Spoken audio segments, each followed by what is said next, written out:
Hello students, आज हम लोग बात करने वाले हैं फिजन ऑफ कोवेलेंट बॉन्ड की। बेटा ये आपके चैप्टर जनरल ऑर्गेनिक केमिस्ट्री और some basic principles of organic chemistry का मोस्ट इम्पॉर्टेंट टॉपिक है, जिसमें हम एक कोवेलेंट बॉन्ड को ब्रेक करते हैं केमिकल रिएक्शंस कराने के लिए। यहाँ पर कोवेलेंट बॉन्ड को ब्रेक करते हैं जिससे हमारे पास कुछ ऐसे स्पीशीज़ का फॉर्मेशन होता है जिससे केमिकल रिएक्शंस प्रोसीड करते हैं। तो थोड़ा सा ये टॉपिक डिफरेंस है और बहुत डिफ़िकल्ट टॉपिक है, तो थोड़ा इसमें घबराने की ज़रूरत नहीं है। बहुत आराम से इजी वे में इसको समझने की कोशिश करेंगे। यहाँ पर जो कोवेलेंट बॉन्ड का फिजन होता है स्पेशली दो टाइप का होता है। Means there are two types of fission for the covalent bond. Number 1 homolytic fission and number 2 heterolytic fission. बेटा अब हम इन दोनों फिजन्स को वन बाय वन देखेंगे। तो पहला फिजन हमारा यहाँ पर है क्या? Homolytic cleavage. होमोलिटिक क्लीवेज का मतलब होता है कि होमो मीन्स सेम, होमो means same, homolytic cleavage. Homolytic cleavage means ऐसा क्लीवेज जिसमें जो बॉन्ड के इलेक्ट्रॉन हैं वो इक्वली दो पार्ट में डिवाइड होंगे। बेटा जैसे कोई एक सिंगल बॉन्ड है, इस सिंगल बॉन्ड में दो इलेक्ट्रॉन होते हैं। अब जब उन दोनों इलेक्ट्रॉन को हम बॉन्ड को ब्रेक करके इक्वली दो पार्ट में डिवाइड करते हैं तो ऐसे क्लीवेज को हम लोग कहते हैं होमोलिटिक क्लीवेज। और ये बॉन्ड जिन दो स्पीशीज़ के पास है वो दोनों स्पीशीज़ अपना अपना इलेक्ट्रॉन ले लेंगे। एक के पास एक इलेक्ट्रॉन आ जाएगा और दूसरे स्पीशीज़ के पास भी एक इलेक्ट्रॉन आ जाएगा। Means homolytic cleavage, the cleavage in which each atom involved in the covalent bond receives one electron resulting in the formation of free radical। यानी इस तरह के क्लीवेज में जो बॉन्डेड एटम्स होते हैं वो अपना अपना इलेक्ट्रॉन लेकर अलग हो जाते हैं। अब हम लोग बात करेंगे हेट्रोलिटिक क्लीवेज की। हेट्रोलिटिक क्लीवेज जैसा हमने बताया, होमोलिटिक क्लीवेज में दोनों एटम अपना अपना इलेक्ट्रॉन लेकर अलग हो जाते हैं और जो स्पीशीज़ बनते हैं उन स्पीशीज़ को हम लोग कहते हैं फ्री रेडिकल। अब हम लोग बात कर रहे हैं हेट्रोलिटिक क्लीवेज की। यहाँ पर क्या होता है बेटा?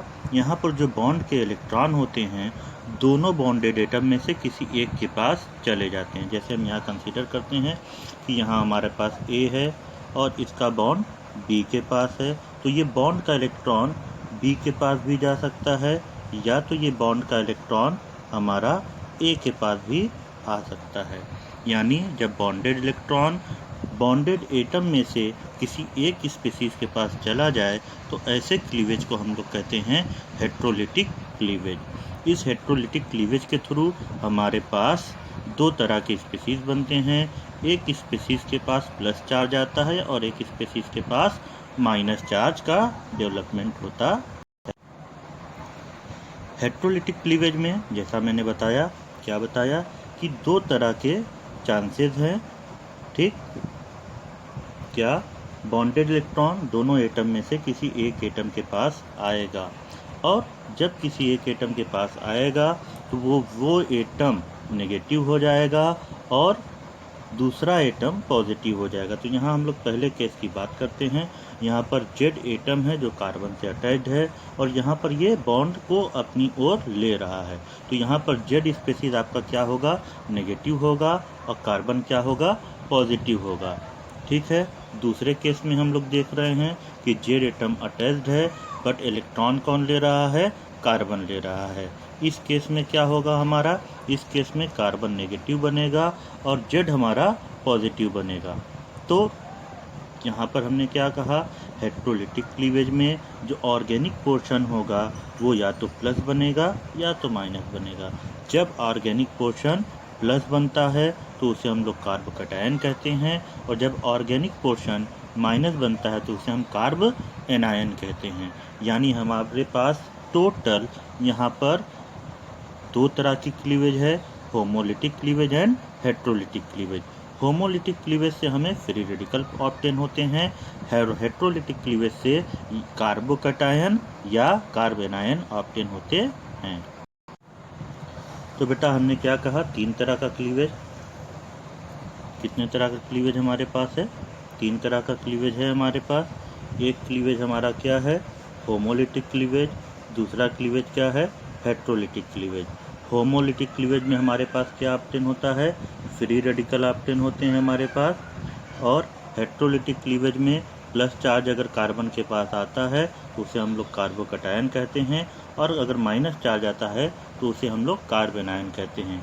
इस फ्री रेडिकल के पास अनपेयर्ड इलेक्ट्रॉन होता है, जिसकी वजह से इसका नेचर पैरामैग्नेटिक होता है। बट कार्बोकैटायन और कार्बेनायन के पास अनपेयर्ड इलेक्ट्रॉन नहीं होते, जिसकी वजह से कार्बोकैटायन भी हमारा डायामैग्नेटिक होता है और कार्बेनायन भी हमारा डायामैग्नेटिक होता है। बट इम्पॉर्टेंट बात यह है कि जो कार्बोकैटायन होता है उसके पास टोटल 6 इलेक्ट्रॉन होते हैं, यानी 3 पेयर इलेक्ट्रॉन होते हैं, इसका ऑक्टेट कंप्लीट नहीं होता। बट कार्बेनायन के पास हमारे पास 8 इलेक्ट्रॉन यानी 4 पेयर इलेक्ट्रॉन होते हैं, मीन्स इसका ऑक्टेट कंप्लीट होता है। तो फ्री रेडिकल पैरामैग्नेटिक और कार्बोकैटायन कार्बेनायन डायामैग्नेटिक। कार्बोकैटायन के पास 6 इलेक्ट्रॉन है, ऑक्टेट इनकम्प्लीट, और कार्बेनायन के पास 8 इलेक्ट्रॉन है, octet complete. Okay, thank you.